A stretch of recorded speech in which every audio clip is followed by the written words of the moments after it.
Alright, I thought I'd do a little bit of an introductory video. I'm new to YouTube. I'm not a polished video guy. I just do videos showing things that I figure people might want to see or learn from. Just like now, I've been turning all morning and figured I better get after this. But the name Danger Shop is misleading. I don't go out of my way to do dangerous things. That's not my point. I've been harassed by safety experts ever since I got on Facebook, and seems like they make up a new rule every day. I think they lay awake nights thinking of things to make up, and oh, this is a new rule. Well, I started being a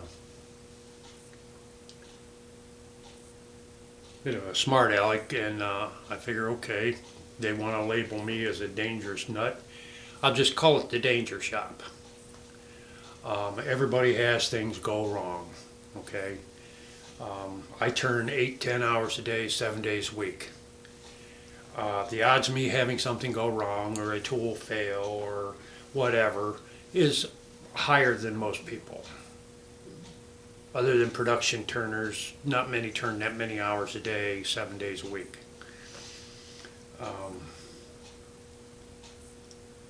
So yeah, I have things go wrong. Big deal. I make a joke out of it. I make bloopers. I make mistakes. Not paying attention, tired, whatever. Things happen. A bowl will blow up, or a piece of machinery will go wonky on me. That's normal. But hey, I turn in a dangerous way, you know. So it's the Danger Shop. And I've posted on Facebook on wood turning groups, you know. I use Danger Shop in my post. Some people don't like it. Up their gazoo. I don't care. I make a joke out of all this. I have fun. I try and turn out the best quality work I can possibly turn out. It doesn't always work that way, but I try. I've taught a few people privately to do turning. I usually tell them, don't tell them who taught you, because I don't need the safety guys jumping on them. But I downsized here about 5 years ago. I downsized from a shop that was twice this size. Right now I'm at 19 by 26, and the other one was at least twice as big. So it's like putting 10 pounds of garbage in a 5-pound bag. It's tight, it's crowded. Yeah, I trip over things. Can't do a happy dance, ain't enough room for that. So I've got my little corner. This is where the serious stuff goes on. This is where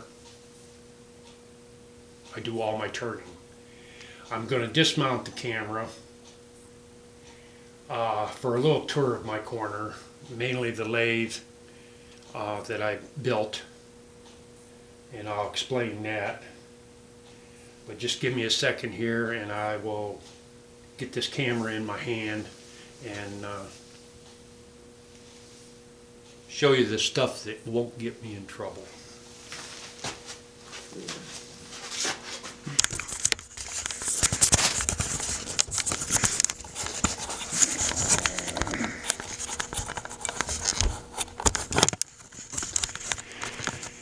Okay. Start on the far side. Got my vacuum pump. Tools and tools and tools.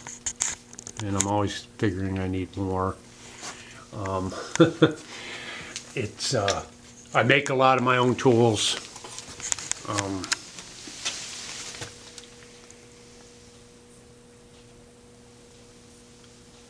I bought a lot, you know, as I need them. Sometimes I got duplicates of some. I've got them on the wall, got them on this end of the lathe, got them on that end of the lathe. Yeah, it's kind of crowded in here, but I can work. I mean, I've got gouges here with 40 and 42 inch handles. There you go. They're large half-inch bowl gouges, long and strongs, that I can go very, very deep into a vase or a bowl. I've got my monster hollowing bar. It's got a Sorby armrest type handle. There we go, get it in there. And it's 3/4 inch shaft. Total length is a little over 5.5 feet. Uses a 12 millimeter cupped carbide. I do most of my hollowing now with that because I do all my hollowing freehand. And dust collectors behind the curtain. I've got lots of lights, but I could use more lights. It never seems, I must be getting old. But this is the lathe. Sorry about this. I built it myself. It's made out of wood, except of course for spindle and stuff. I call it the Patriot. I had another lathe. I've got two Craftsman old ones that I still use once in a while, but I bought a new 1220 lathe. I guess they call those middies. I wouldn't even classify it as a boat anchor. Yeah, it was broke down more than it ran. Parts weren't coming in. I was having to go back to my old Craftsman's while I was waiting on parts. So I finally, evidently irritated them enough. They voided my warranty and demanded I bring the lathe back to where I bought it. Got all my money back, every penny. That suited me. So I decided I would build one.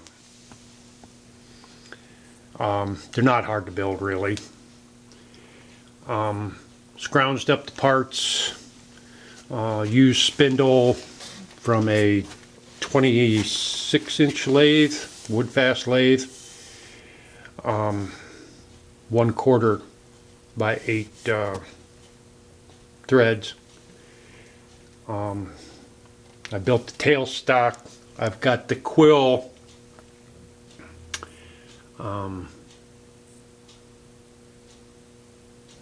Let's see, what is that, a grizzly? No, yeah, grizzly. Grizzly. I've got a quill out of a grizzly. I like bigger hand wheels. Get that stupid wire out of the way. So I did the walnut hand wheel on there and on the headstock. I turned my own pulleys so I could get the ratio I wanted. Not that I really need an RPM indicator, but on top there I put together an indicator using a Hall effect switch in here. Operates off a magnet embedded in the plastic collar right here. Works great, no problem. If I go to the smaller pulley, I can get over 2,000, but most of the time I don't need that high. I usually run 1,200, 1,500 on bowls. I'll max it out sometimes when I'm doing spindles, like for a handle, something like that. Nova chucks, combination of Nova, Charnwood, and Record jaws, depending on who's got what I want. Of course, half the time stores don't have the stuff in stock anyhow. But yeah, basically this is my little corner. This is where all this dangerous stuff takes place. Yeah, I know. I have a bit of an attitude about that safety bit. They really made me mad. They're old-fashioned. They're not staying with they're not staying up to date with new things. They're anti-carbide, they're anti-this. If you don't have a $700 hollowing rig, then you're dangerous and wasting your time. And, you know, they seem to forget lathes were built out of wood from the get-go. They told me mine would just basically shake itself to death in no time, and then I would be back to no lathe. Well, sorry, I have to disappoint them. It has not shook itself to death. Matter of fact, it don't shake at all. Matter of fact, I can turn it on. Forget what I had it set at. Here. I mean, runs like any other lathe, just as reliable, just as sturdy.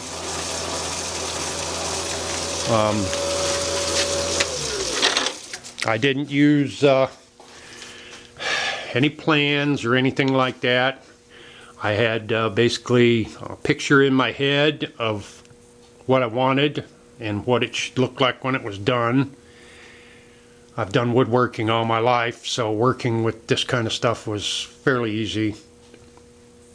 And put it together and scrounged up motors and controllers and bought parts from wherever, made it work.